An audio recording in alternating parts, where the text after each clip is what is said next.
错，我刚去旁边的公园看，我觉得月经港公园好漂亮。然后这个戏院我觉得好有味道，感觉光这2点就已经值回票价了。然后今天主要是连学生来参与这个颁奖典礼，然后就是阿寿，就是还有台湾营养学会团队办这样活动已经好几年了，然后我一直都是很衷心的支持者啦因为我觉得他办这样的活动很有意义，是在为台南累积很好的影像文化墙，尤其是年轻人还有独立事件，一起在为这样的一个园地贡献，所以我希望这样活动可以继续办下去，谢谢。谢谢蔡老师，谢谢。接着为大家邀请到完是我们的非常辛苦的老师香莲老师，有请我们的李香莲老师，上来跟我们来分享。很开心能够站在这里。其实我小时候应该跟我阿公坐在这里过，有趣，远水的近。那其实这个空间场域很适合放映影片，那尤其是我们这样的主题，符合整个老台南、大台南的一个主题，在这边放映非常的棒。然后我觉得比赛的优点之处是在于说，他邀请我们这些老师带领这些团队去进行一些概念开发，然后像我是负责动画的，所以像 storyboard 角色，然后从零到有的过程之中，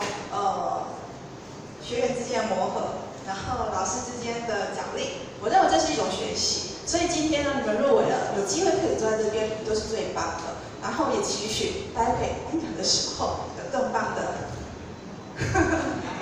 ，OK， 加油了，好不好 ？OK， 谢谢大家，谢谢香莲老师，谢谢。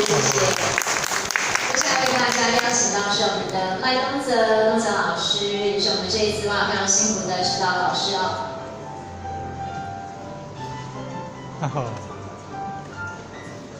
大家好。其实我也是第一次被邀请找来做这个活动，然后我有点意外，坦白说预算有一点紧，然后时间有一点紧，不过大家的成品还是可以如期的交出来，然后尤其还有人拍剧情片，这个其实蛮不容易的。当然现阶段应该是大家已经把最好的状态提出来，不过如果大家继续走下去的话，这个只是一个过程。那希望无论等一下颁奖结果如何，未来大家还可以继续走。那今天的主角应该是各位，